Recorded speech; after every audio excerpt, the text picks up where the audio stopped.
Okay, you're about to watch a clip which may help you understand the difference between the great players and the average players. It may create an epiphany in your mind of how a pro thinks. It's more about the people. It's about the position. It's about making some plays here and there. And in this situation, you're going to watch his whole hand play throughout. And we're going to focus on Kirk Morrison on the button, his thought process throughout the hand. It's really amazing stuff. So Rodney's going to limp in with Jack 8 offsuit. It's a really loose play there. Jacqueline folds. I'm going to throw it away.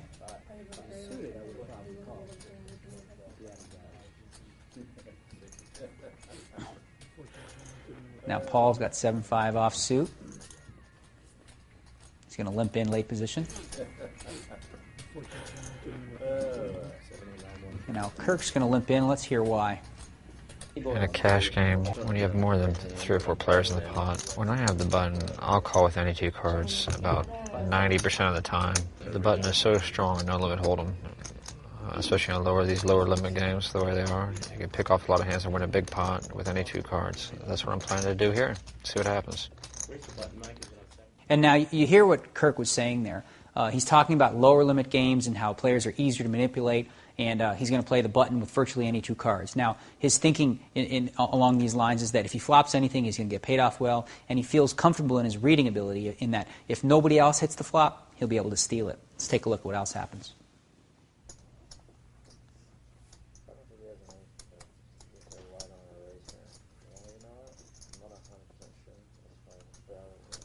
So Kirk's in position on the button.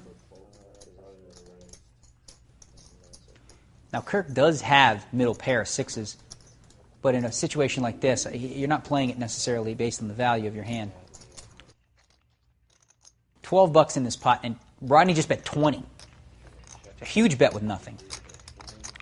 All right, Rodney here. He's a bit difficult to read. He's done a couple different things differently since we sit down and playing, and he's betting, obviously, as you guys see, $20 into a $10 pot. I mean, he limped him to the gun.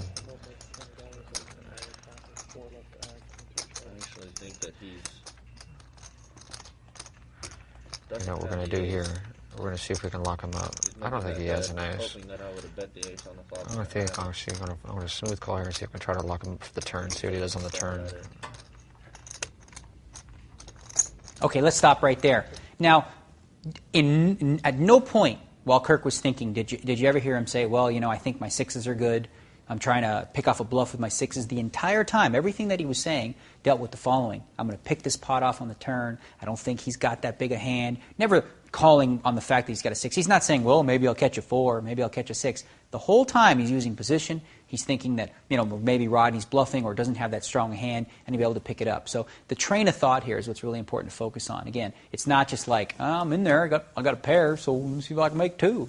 It's calling with a purpose. It's calling a really big size bet, not on the merit of your cards, but on the merit of your position and your read and your opponent. Let's roll it and see what happens. Now, Josh here's got middle pair also. He's actually got the best hand, but certainly can't call here. If I don't think he has an ace here, you say, why don't I raise here? Well, you know what? I'm not 100% sure. That's why with the power, going back to what I originally said, the power of position in this game is massive.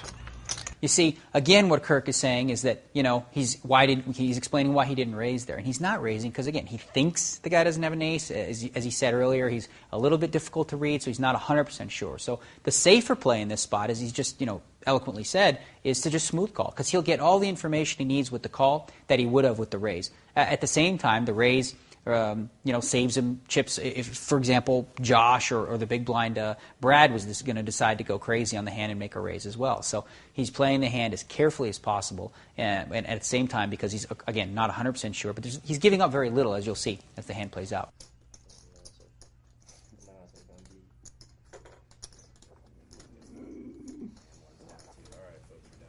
Let's see if we can lock him up here.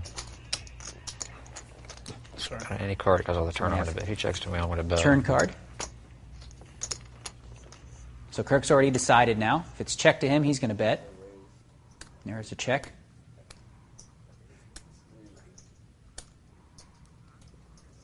That worked out well. He did check to me, and I am going to follow through with the bet now. Depending on how much. He's got about $1,500 in front of him, so that always comes into equation of what I'm doing. And obviously it would have turned out $55.